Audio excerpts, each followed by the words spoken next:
For Jello.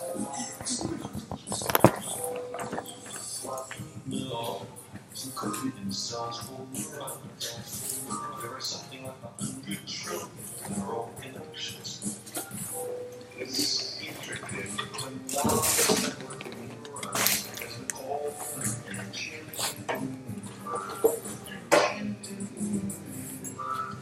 neurons store sounds too. It's not just music. Orchestras play inside of things. Volume of information is inside the heads of every one of us. The brain is a very big place. It's a very small space. Information in a form of energy, strings in, simultaneously, through all of our sensory systems, in a form of energy, our sensory systems, and then it explodes into this enormous collage. What this present moment looks like, what it feels like, and what it sounds like. No longer at the mercy of the reptile brain. We can change ourselves.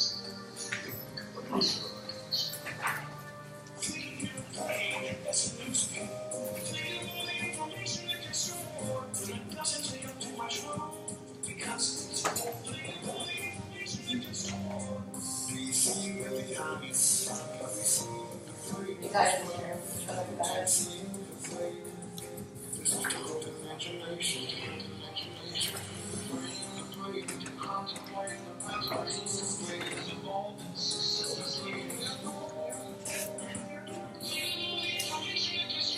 Explodes into this enormous collage. And in this moment, we're perfect, and we're beautiful. It is the most mysterious part of the human body, and yet it dominates the way we live at our lives. It is the brain. Yay, brains. I'm a little excited for this class, y'all. So, hopefully you're in the right spot. This is neurology and speech, language, and hearing. And I'm looking forward to reading about the tiny desks. We're going to be doing lots of things that are consciousness based, so we'll work out. My name is Sarah Keegaleri. Y'all can call me Sarah. I am an assistant professor here in speech and hearing sciences.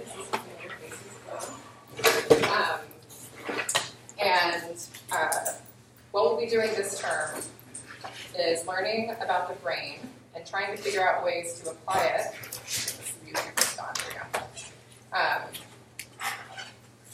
Tell you who I am, right?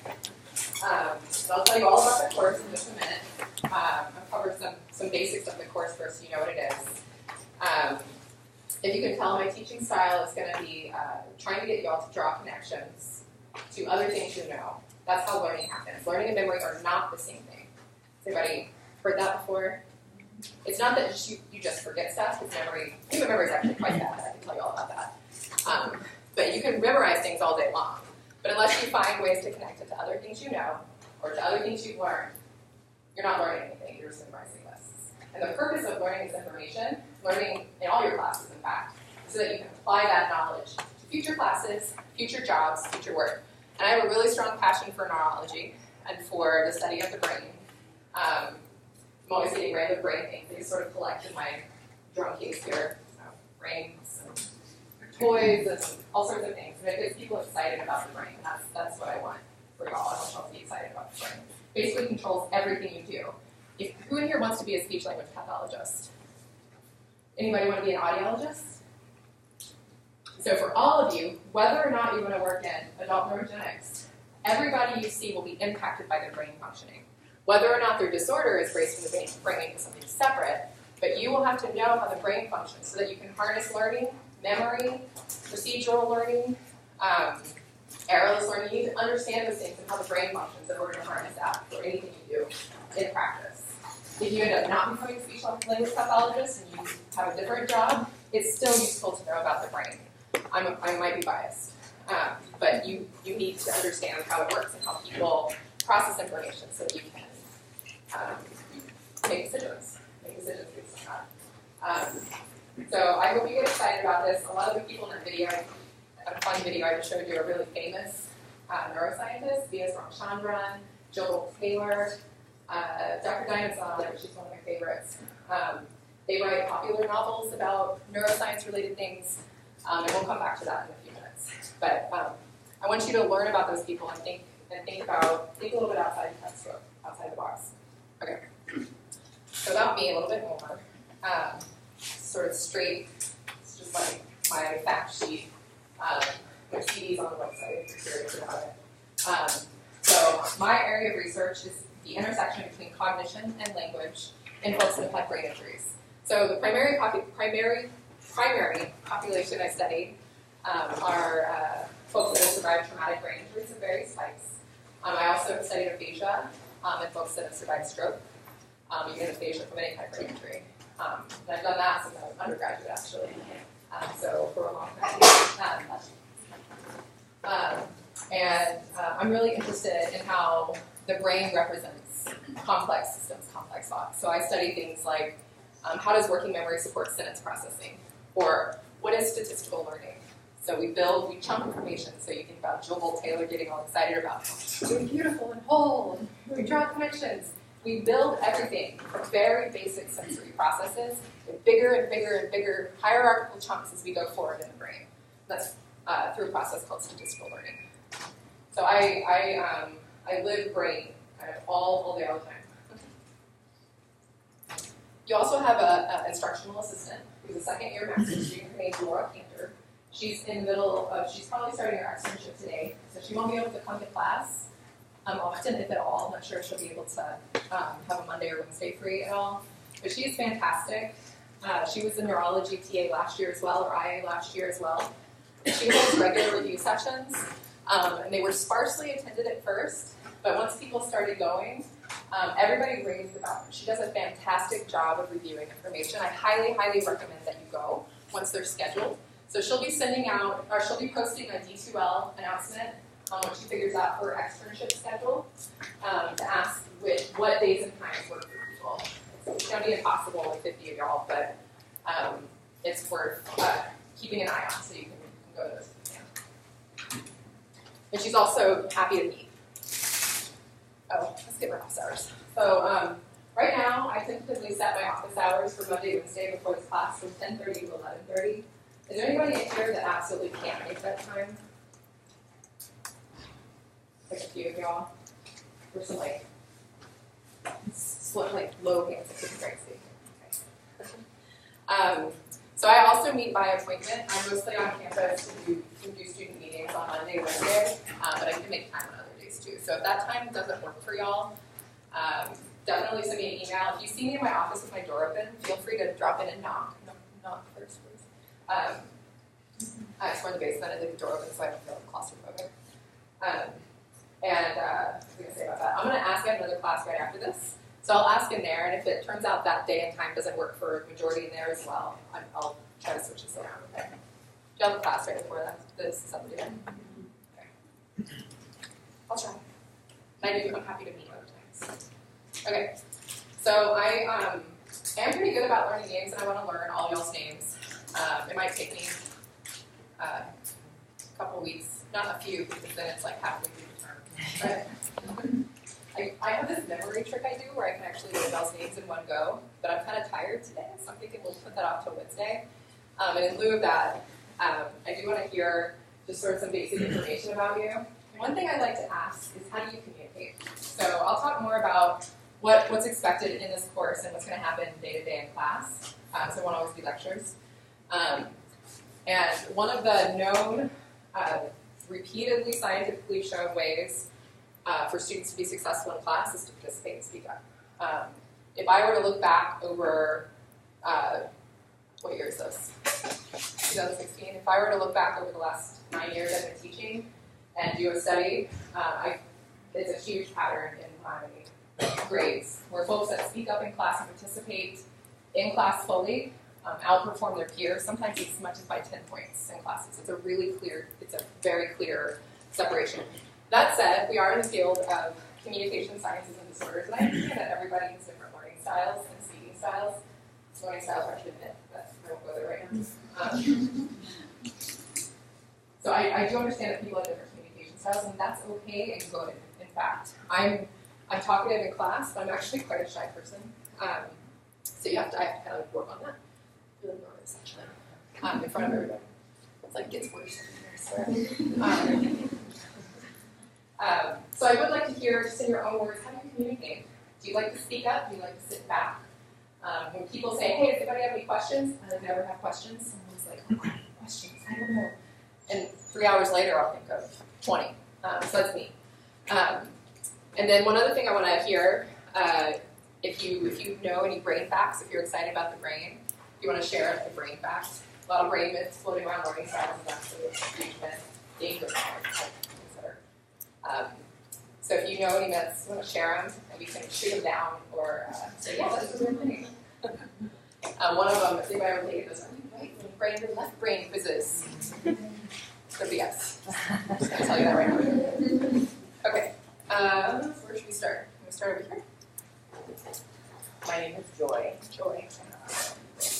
I'm a senior for a bachelor's, so I will be graduating soon. Just making sure I didn't fall asleep. No, Sorry. sorry. No, you're good. Joy. Senior. Okay. So, can you explain to me what the question, how do you communicate is? Do you feel comfortable speaking up in class? Do you communicate in other ways in class? Okay. I guess it would be a mix. It depends on the day. Okay. A lot of times, I'm more of a listener. Mm-hmm. But if I have a question, I'll speak up. Good. The brain fact, I guess what comes to mind is that middle schoolers' brains aren't fully developed, and so that's why they're so insane. So your brains don't develop until you're about 25. So you're continuing to violate it until 25. So middle schoolers are way behind that. No, yeah, middle schoolers are, I'm a kid, I'm an adult, they don't know. Fact, so it's a fact. Yeah. Thanks, Joy. Nice to meet you. Should we go along the front? Sure. Okay. Hi, Claire. I'm in my post-bac here, so I've done 4 years of undergrad at UC Santa Cruz in California, and I studied linguistics and music. And generally, I'm more chatting one-on-one than in class. Okay. And I'm in undergrad class. Okay. Hopefully a good time. Hi, good morning. My name is Izzy. I'm a postbac student as well. I did my undergrad in UCLA in sociology and similar studies. In what studies? I'm sorry. Sociology and Sociology. disability studies. Disability studies. Oh, interesting. I didn't know they had a program down there. Yeah, I loved it. How do I communicate? I tend to not speak up, but I'm definitely working on it. It's not until I process information and then after I have some questions clear, doing my own research. But I am working on speaking up and being more hands-on. And I don't want to bring back. I'm sorry. Anybody might think of some as we go. Joy, Claire, Izzy. I'm Jared. I'm a senior. I'll ask questions in class if it's something I'm interested in, and I will be interested in this. See, a brain fact would be that we only use 10% of our brain. Total lie. Oh my gosh, that's definitely right. It's like in movies, you can use the rest of the 90%, now you're telekinetic. No. you actually use 100% of your brain. Yeah, it seems like a terrible something. I don't even know how that up, but I think when you look at pictures, it's like part of it's lit up, but that's because they subtract out the rest of it. Anyway, sorry. That's a good one. Thanks. Hi, I'm Molly. I'm a postbac student. I was originally a theater major, so I can be very talkative. Try to be self-aware. I'm only not talkative when nervous when I'm talking about myself, right now. But yeah, I like to ask questions in class, and really I really like learning that way. A brain fact. I think it's interesting that when someone has a brain injury on one side of their brain, it will affect the other side of their body. This summer I took a class and I was thinking about capital patterns, and it helped me learn certain brain facts. Do you know the word? Does anybody know the word for that? What that means? Or contra. Contralateral, yeah, it's just the same. Contra is the opposite side. So if your hemisphere controls the contralateral side of your body. Thanks. My name is Rachel Kenner, and I'm a postbac student as well. I prefer working in small groups or one-on-one as opposed to a large class. And then brain fact, more of the story. My best friend growing up, her father was a neurosurgeon, and so we could never, no bike riding, no horseback riding, no rollerblading, not their house, no helmets, none of those types of things. So we were very, very cautious when we were with our family. Lots of respect. Understand that. Yeah. Rachel, Molly, Jared, Izzy, Claire. I'll get it. Hold on. Joy. Okay, I'm Jennifer. I'm a postdoc. I studied psychology with a minor in neuroscience. Say your name over there. Jennifer. Jennifer. And I don't really talk in class. This will probably be the only time all term. But I do nod along and pay attention. And it's not really a brain fact, but it's sensation and perception. But I've been told that the mapping of the tongue of like the different areas that you perceive different tastes is true. That's not true. You actually have taste buds. You've seen tongue maps, and it's like umami's here, sweet here. It's actually mixed all over your tongue. Your taste buds in the front actually have been like damaged more over time, so your taste changes as you grow. So that's why sometimes it feels different in the front, but yeah, it's all over your tongue. Good one. Thanks. I'm gonna lose track of. I'm trying to remember names. Jennifer, Rachel. That way I can keep track of this. Sorry. Yeah. Yes. My name's Alyssa. I'm a junior here. I got my associates as a speech pathologist assistant. I'm much more of a listener than a talker, but I'll try to change that. Listening's good. Yeah. Nothing wrong with listening. I don't really have any brain facts. I did read for my stroke of insight, so I feel like it should have some facts. I can't think of any, but that book did change the way I think a lot.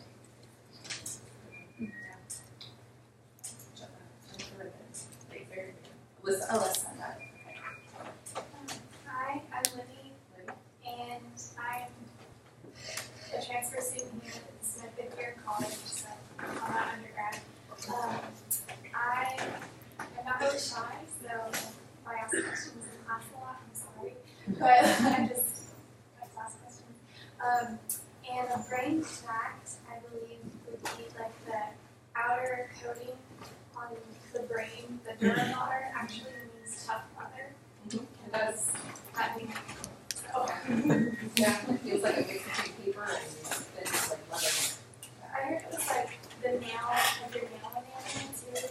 Oh, like keratin? I'm actually not sure about that. I can look it up. But yeah, it's about, yeah, that's a good comparison. My name's Karina. I'm a senior. I usually just sit back and listen. That's just how I learn. And I guess it's not really a brain fact, but I read that 5 minutes after waking up, you forget 50% of your dreams, and then 10 minutes after waking up, you forget 90%. You do forget them fast, but I don't know the research around it. So that would be one to look up. Dreams are weird. If you want some weird research to read, look up sleep science. That's a pretty bizarre area to study. That and time perception. Fun stuff. Say your name one more time. Karina. Karina. Okay. Thanks. I'm Rachel. Rachel. Since there's 2. Rachel. No. Rachel. Rachel. Yeah. I'm a postdoc. I have a degree in psychology, a minor in human physiology. I communicate, depends on the day, really. I just came from work, so I'm tired, so I'm a little more nervous talking to bigger people when I'm tired. But overall, I think I have good questions. Brain fact. I know there's research going on right now with concussions and Parkinson's disease in athletes, and that's pretty neat to kind of fascinating. Yeah, it's good. That's raised an awareness. It used to be I would ask this class on the first day, who in here thinks or knows that concussion is a brain injury? And very few people actually would raise their hand. They didn't know, so I'm really glad. That's changed, I hope. Is anybody in here unaware of that the first day? Or now you're not going to know that, I'm sorry. But that's been a change in the past 4 or 5 years.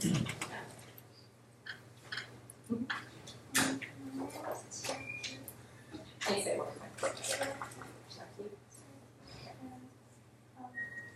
I'm a senior.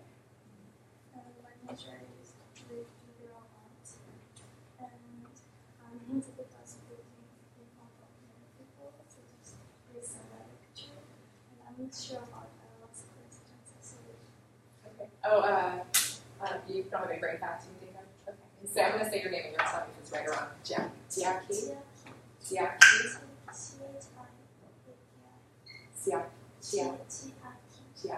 Is that right? Ish.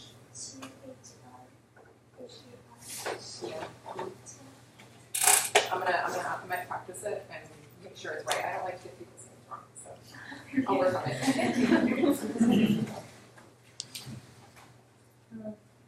My name's Chitra, also starts with CHI, and I practice how to say it. I know. Chitra? Chitra? Yeah, my name is Chitra. But Chitra, like with the... Yeah, Chitra's good. I'm a postback in my second year because I'm a part-time case writer. And I did my undergrad in neuroscience and photography at UCSD. So is this going to be like a review for you? Yes, in a good way. Okay. Maybe I haven't been able to specialize with speech engineering, so we'll see. Yeah, I got to work with Professor on each other a little bit. Oh, really? His lectures are not really like his TED Talks. Oh, that's funny. It's kind of funny, yeah. And daunting. Yeah, I'm very shy naturally, so I can relate to that. But like I work as a tutor and TA and stuff, so I'm trying to work on being more vocal, and I tend to ask a lot of questions during class. Better in small groups and other ones. Okay. And the brain fact I can think of is I have another old professor who wrote a book on swearing, and he did a lecture on it recently, and he talked about the fact that swearing is controlled by, it's kind of debunking the whole right brain left brain thing, because it's mainly activated in the basal ganglia, which controls like autonomic functions and more automatic responses to things when they're triggered emotionally. So, yeah, I hadn't heard that, but it makes sense. yeah, patients who had like their left brain removed were still able to swear when they were emotional. And folks with aphasia can often, those are some of the words that stick around if they have trouble at first with others. It's super cool. Anyway. Okay, nice to meet you. I might get you out to write your name in IPA for me at some point. If anybody else has names that are difficult, I'm all about that. I have Delarius, not the UCS either, so. All right, nice to meet you. My name is Supreet. I'm a postback student as well. I got my bachelor's in human development in Northern California, Sonoma State. I'm a pretty open communicator. When I have questions, I'll ask. I feel like it does help keep me stimulated during class. And the only really thing I can think of when it comes to brain facts, I just think Dr. Shepard from Grey's Anatomy. But hopefully There's a lot. I've seen there's an aphasia episode. It's anybody seen that one? It's actually really bad. Like he's like, oh no, the cup, but he can hold conversation. Like he can't say the word cup, and everybody turns on dramatic music, like dun dun dun. And then he turns around and is like, so what's up with my brain? And like, yep. Hi, my name is Chloe. I'm a postback student, and I will ask questions, but I tend to just like listen and take ridiculous amounts of notes. I don't have any brain facts. I'm Carlos. Carlos. I'm a postback student. My undergrad degree is in psychology, and I have a huge interest in neuroscience. I love this class. And I take a lot of notes and ask probably a lot of questions and stuff. But I also, I have a couple of interesting facts, so I'll take your turn. One, I remember reading the specifics, but somehow females have more communication between the hemispheres of their brain than males do in general. So, partly true. Corpus callosum is thicker in females. However, it's unclear whether that results in increased communication. It should, right? That's what it's for. But that second bit that it affects behavior isn't something that's been shown.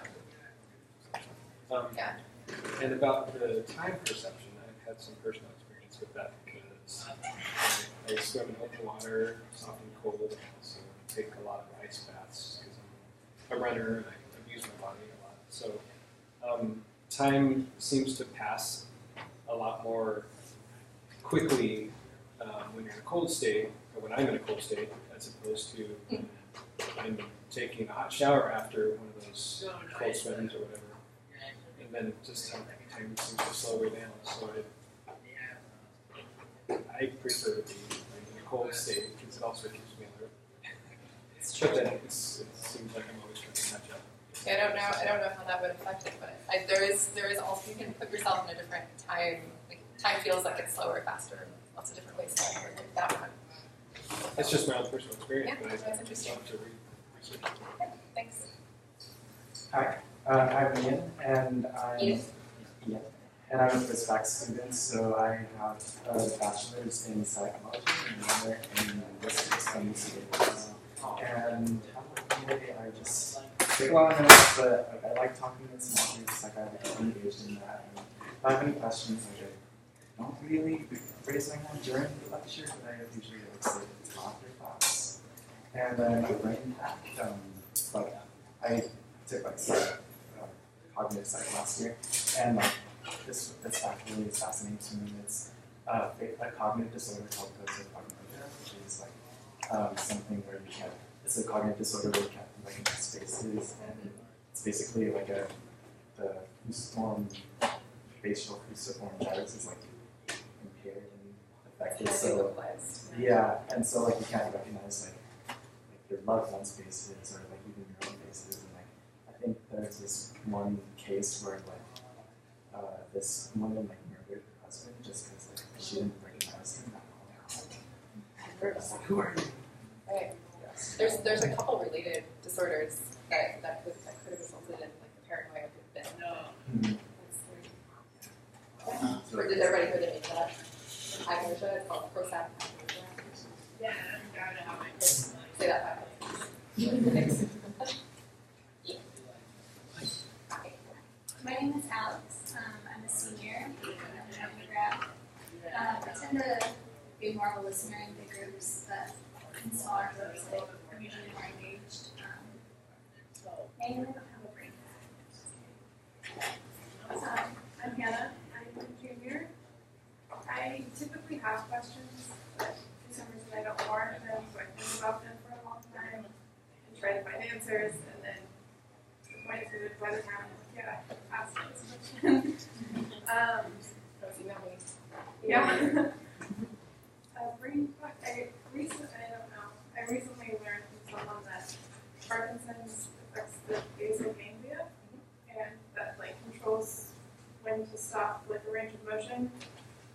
Or what? I don't really know. Yes, kind of. It keeps you from inhibiting, so you can't turn it off or on. Right. Yeah. I didn't know that before. Yeah, now it makes sense. Yeah. But once you understand the basis, it kind of Yeah. Thanks. Quick saving over. Yeah. My name's Brianna. I'm a senior in my undergrad. I really like to talk, actually. I talk maybe too much, more than I should, but I'm not very good at asking questions. I kind of just take the information. I'm like, oh yeah, that's great. You process out loud. Yeah, that's kind of what happens. Brain fact. So I read this book called The Grain Brain.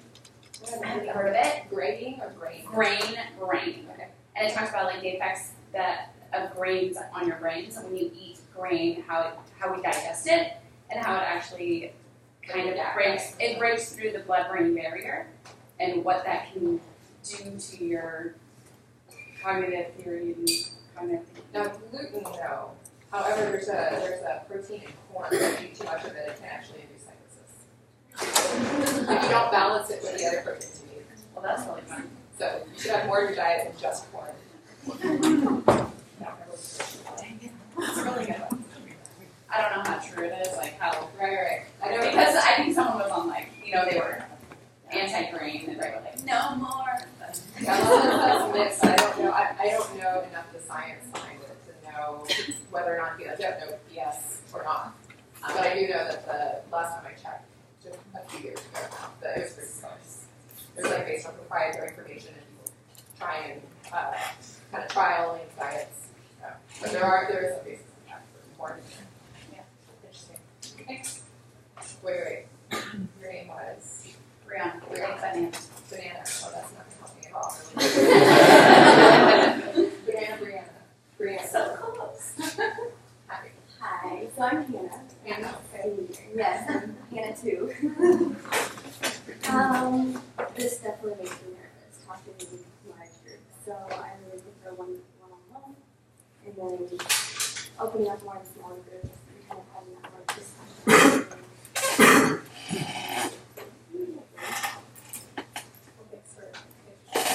For all of y'all that this is hard for, I'm right with you. Thank you. Hi, I'm Fiona. I am a post-bac student. I got my bachelor's, my first bachelor's in human physiology at the University of Oregon. I definitely do not communicate well in front of large groups of people, but I do better in one-on-one or small groups. And brain facts. I know a lot of brain facts, but I can't,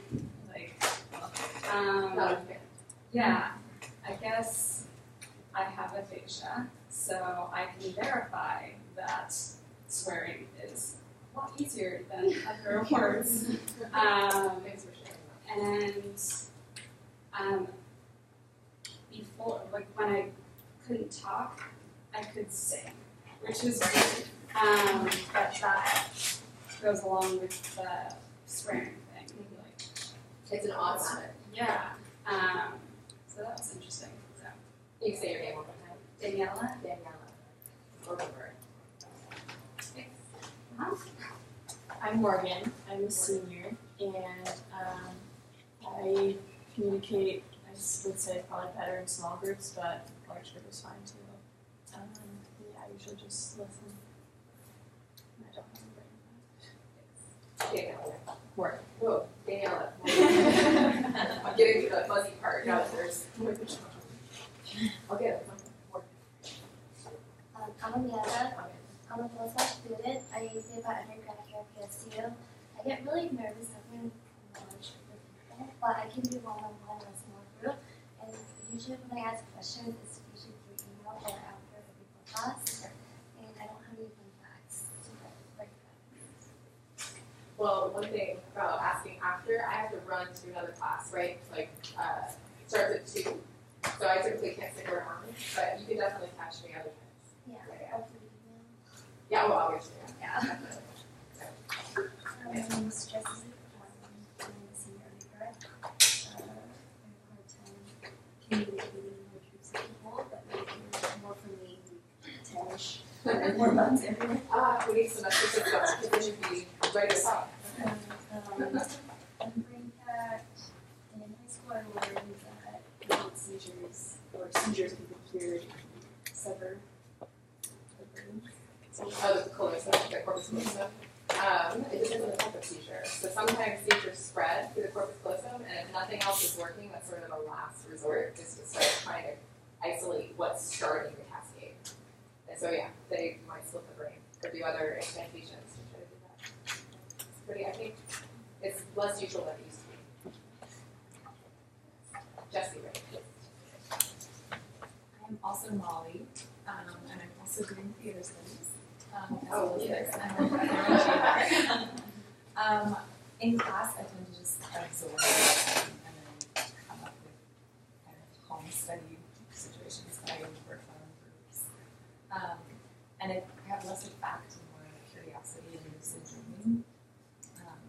Just kind of have always been really curious about that. Well, it's a real thing. I don't know exactly what the component is. So yeah, if you have to look at lucid dreaming on a legitimate database, not just Googling it, you can scholar Google it. But be really curious to see actually. Yeah, I don't know. I'm Kirsten. I'm a junior, and I'm fine communicating in big groups. I don't so much like the waiting or trying, I apologize. And I have 2 kind of small brain factor theories potentially. One of them time as like learning language as we develop, it starts out as more of like a musical way that you're learning it, and then as you get older, it kind of changes even more to the mathematical, technical angle. So that's the way to think about it. And then the other one was, I heard this theory the other day about aging and losing your memory. It's not so much that you don't have those memories, but your brain accesses those, like you said, by making connections. And as you get older, you start to pull those connections in, so you worry more about yourself and like your small world. So the things that you had connected before you don't have. Yeah, it is not access. Yeah. You just don't have the connection. That's an accurate. I was listening to all pieces of that, but yeah, that's an accurate characterization of that with memory and aging. And that research is changing all the time, so that might be different in a year even. I think Carl Sagan, and that was probably in the 70s because he died years ago, but he said something like, it's in the neurons, it's where you store information. That's absolutely not true. It's really patterns, and there's even some evidence that it's neurotransmitters, the chemical connection, even about the cell, that's this year, that's new research. So yeah, memory is really interesting. Thanks. Kirsten. Not here. Oh, got it. Okay. Hi, I'm Megan. I'm a senior here, and I'm much more of a listener in lecture settings, but in small groups, I'm trying to talk and discussing things. I don't really have to like that, but I'm sure I'll a lot more. Okay. The coming weeks. Yep. I'm Kara. I'm also a senior here. As far as how to communicate, it just really depends on the day. Sometimes like being quiet and listen. Other days I'll have questions. Other days I'll have a million questions, but have to think about it and I come back later.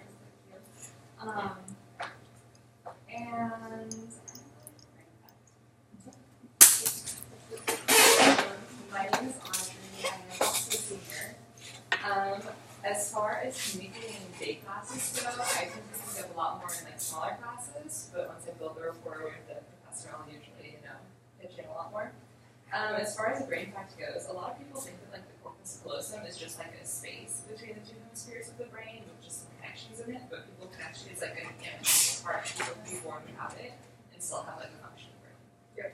Yep. There are other ways to cross. Corpus callosum is just a base. Yeah. It's true. Thanks. Irene. Did I say it right? Yeah, Irene. Got it. Okay. and a senior, and I attended a system.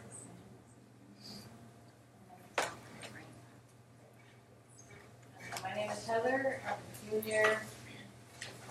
In a large group, I don't tend to speak up much, but in small groups, I'm much more talkative and engaging. I don't break back. I'm Taylin. I'm a senior here. Taylin, yeah. I'm very outgoing outside of class, but once I get into like a lecture setting, I tend to get kind of intimidated, so I'm just kind of absorbing everything. And something that I find super interesting about the work is that like people that look at me and stuff like that can still go on without jumping in their head. We're pretty flexible. Taylor.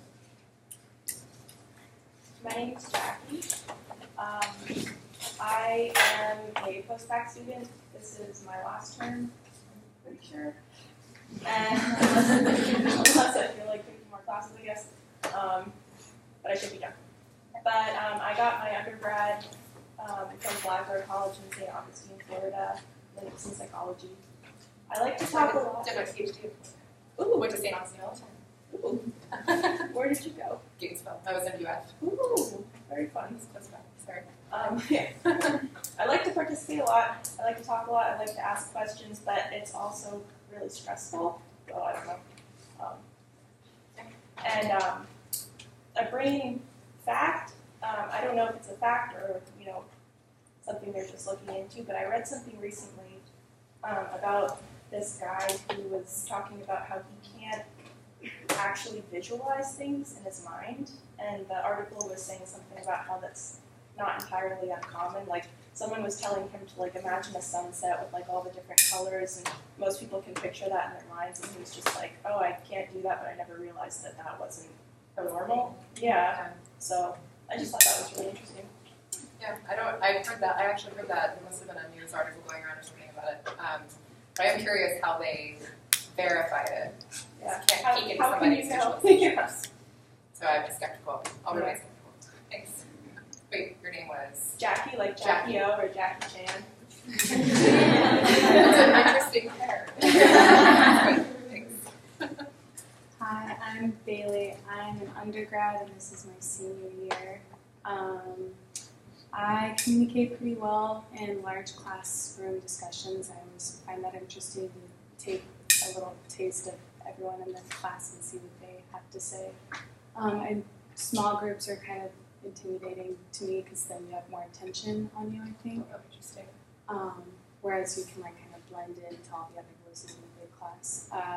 A brain fact that I've always found interesting is people who are bilingual are twice as likely to recover from a stroke, and they can recover their language abilities and other cognitive abilities easier because of the neural pathways and cognitive pathways they've created.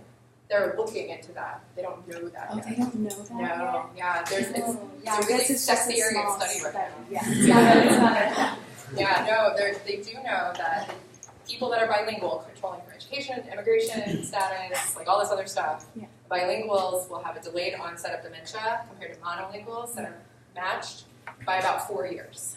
But in terms of brain recovery, I don't think they know yet. Just trying to figure that out. No, it's definitely a hot area of research right now. Say your name one more time. Bailey. Bailey. I'm Olivia. I'm a super senior. I am not that shy. I communicate if I feel like I should. I'll ask questions if it will benefit the class. Maybe go to office hours if it's an individual thing. So I don't know. Fine. A brain fact is that your bodily functions that keep you alive are in the brainstem. Yep. That's why it's actually the reason if you have a blow to the head, it's the number one reason to get to the hospital really fast because I'll tell you more about this. The brain swelling will crush your brainstem basically. So that's the big risk there because you need it to breathe and have your heart beat and various other things. Thanks, Olivia. Hello, my name is Natalie Galvan, and I'm a post-bac student. My undergraduate studies were in linguistics and Spanish. In classroom settings, I like to ask a lot of questions, but I have to constantly check myself not to be that annoying person that asks questions before you answer them yourself in your lecture. So I'm always give me a minute. I have to slow myself down because with topics that are complicated or confusing, I don't want to miss anything, so I'm eager to ask, so I need to slow down. I have a brain myth that I like to perpetuate for in my household. It's because the myth is that brain or head size equates to having a larger brain. That means that you're smarter, which is not true. But hats don't fit me. And so I tell my husband all the time it's because I'm so smart. My brain is so big and takes up so much of my head. So you can keep that myth. Yeah, I like to do that. I don't tell everybody I did now, so. Maybe we can measure later. Brain all right. That's nice. Wait, sorry. What was your name? Natalie. Natalie, okay. I'm Amy. I'm a post-bac, and I have a BA in Visual Anthropology from USC and a teaching credential in English. I am a theater and music teacher, so I have no problems talking a lot. I ask a lot of questions. I really participate. Sometimes I have to control myself and not participate too much. And my brain fact isn't a fact, but I'm really interested in ASMR. And there's zero research on it. So yeah, so it's auditory sensory meridian response. It's kind of pseudoscience-y, but it's basically that tingly feeling in your spine or your head that some people get it, some people don't. from like different sounds or from getting your scalp massaged or your hair played with or something. Some people, yeah, it's like here, it's like very fuzzy. It's different than like getting the chills or something. Some people know exactly what I'm talking about. Some people have no idea. But there's this whole online community of like ASMRists that make these YouTube videos. Like it's on YouTube. I've seen it. It's like huge. It's this huge sector of YouTube, but you have to wear headphones because they record things on binaural microphones, and it sounds like someone's like in your head, in your ears, and I go to sleep to it every night. So it works for me, and I really am interested in what the like brain science is, but no one's researching it. There's no research on it, but there are a few people that are interested, but it has a definite pseudoscience reputation. So if anybody touches it, that's for example pre-tenure, they're like their career's toast. So it's kind of hard to. It's one of those things that it would be interesting to see what the research said, but everybody's afraid to touch it. But you also can all Google that or YouTube that later. ASMR. ASMR. Thanks. Hi, my name is just Tanya. Oh, sorry. My name is No, yeah, you're good. I just can't. It's hard for me to tell from down here. My name is Tanya, and I'm a senior. And I was meant to be really talking about bio class, but as soon as I get inside the class, I just become very shy, so I'm more of a listener. I don't have any brain facts, but I did recently meet a person who's actually born without corpus callosum, and he told me, I'm not sure if this is a fact, but he told me that you cannot have a seizure while riding a horse. So I don't know if that's a fact. I would say you shouldn't have a seizure. You don't want to have. I think that's not what that meant. Is that not? Because I'm not sure, but he has frequent seizures, and I don't know. Sounds like. Are you? When I was a kid, I knew another child who had seizures, and he had a seizure training horse, and he would have quiet seizures, and the horse, for some, I don't know how, would know. And whatever they were doing would stop. Animals and do he would such have a things, seizure, and then when it got out of it, it would continue doing whatever they were doing. So I think you can. There's no. I can't. I'm just trying to think through any scientific reasoning why that would be a thing. I'm not sure. I think it was if you have a seizure while horseback riding, that would be bad. And so you really don't want to. That's what the word "can't" said to me. But it is actually true. Animals can sense it. Yeah. So they have cats and dogs that are trying to seizure. Will come and alert somebody. So they sit on their chest and then go somewhere. Yeah, interesting. Thanks. Say your name one time. Tanya. Thanks. My name is Casey. I'm also a post-grad student in my class as well. I would say like a lot of people here that are in small groups, and I rarely ever raise my hand, so I feel like I'm just looking around. Not that I think.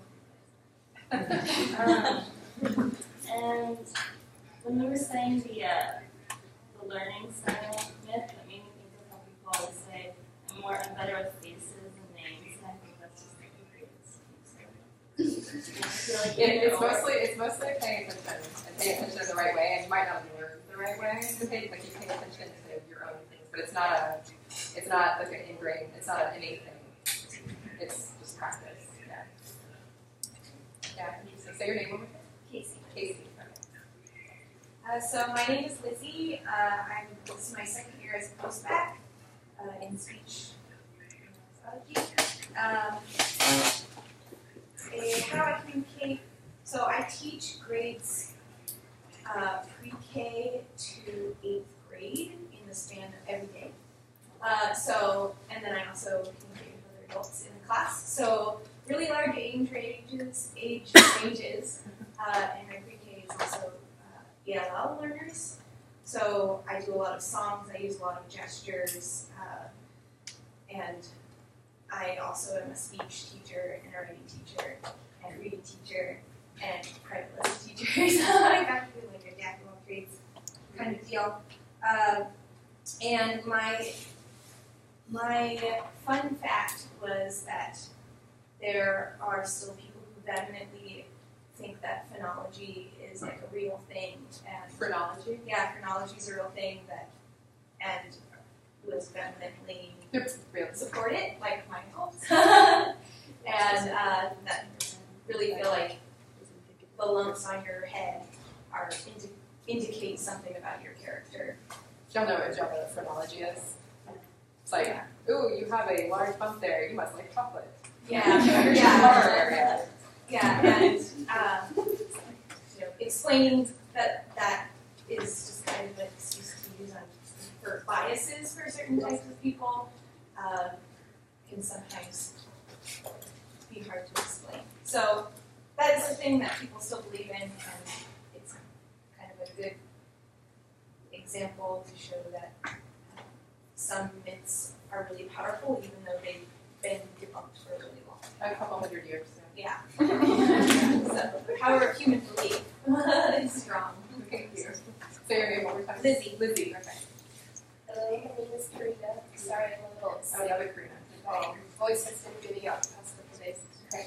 I am also a senior in my undergraduate, and I am also a listener, as many of you are, and I do better in small groups, but if I have a burning question, I will be brave and raise my hand. My brain pack was already taken, actually. The male and female were The communication between the series. Next, maybe again. Karina. Karina. Oh, there's two Karinas. Yeah, that almost never happens. And big what you get. I'm Randy. I'm a postbac, bachelor's in technology and social work. Communication, I'm more of an observer. I don't really ask a lot of questions unless it's, can you repeat that? Because I didn't hear it. I'm sorry, guys, I come off as withdrawn, but like I really do care. You're loud.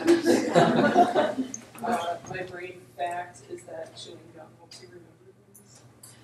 So partly true. The sticky is mint, so it's like a strong 8%. And then I try to remember a fact that you learned while chewing that gum later. The mint smell will actually help you trigger the memory because it's a way in the memory. It's like a door in.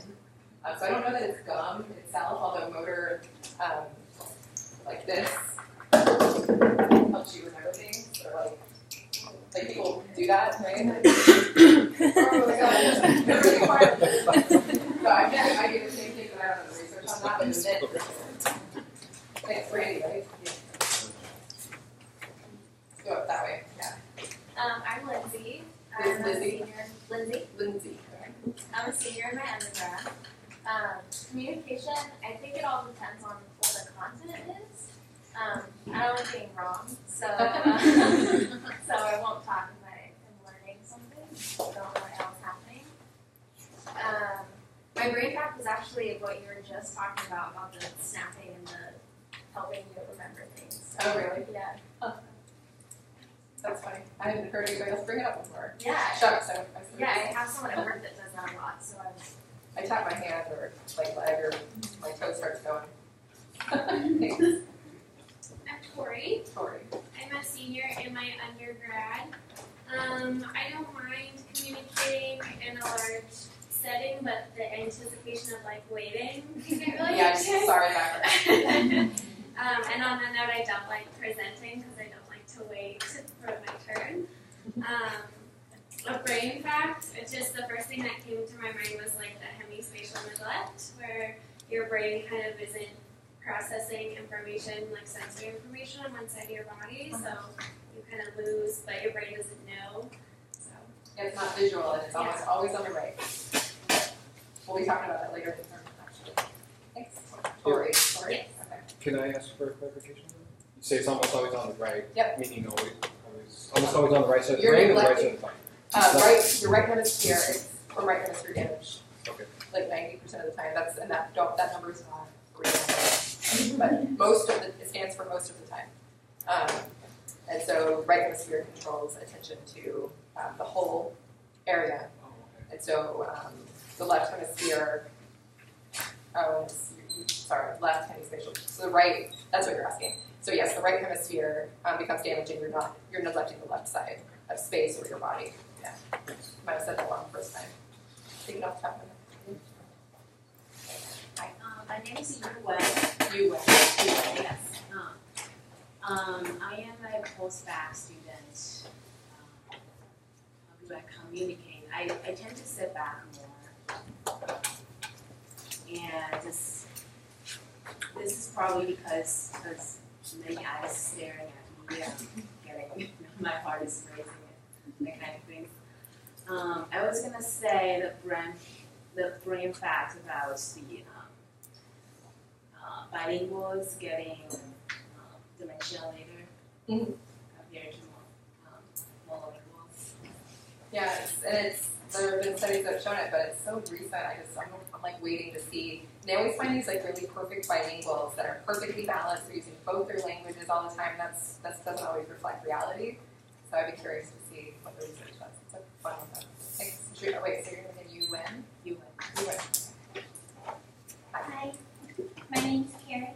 I think I'm a junior right now. I transferred and lots of things messed up. Pretty sure.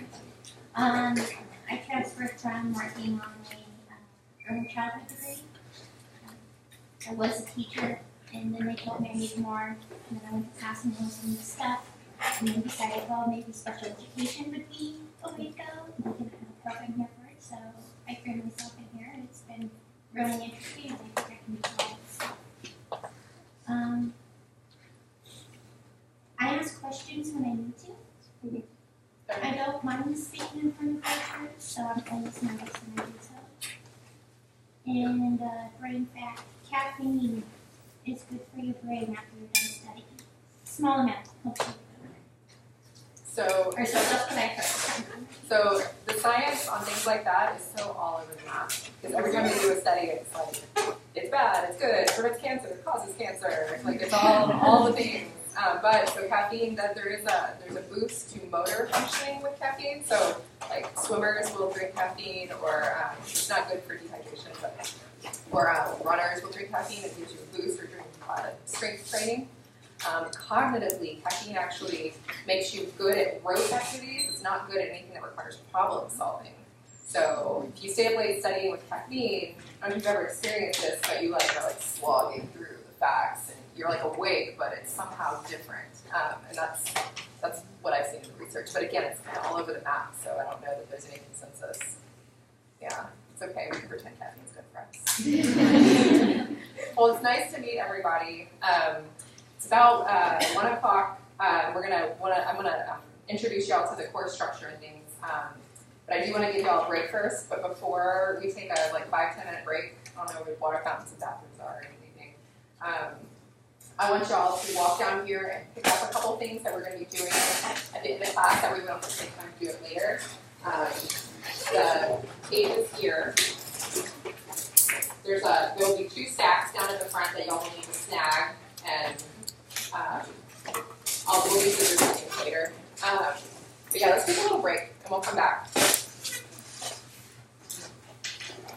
Here, here's the stacks.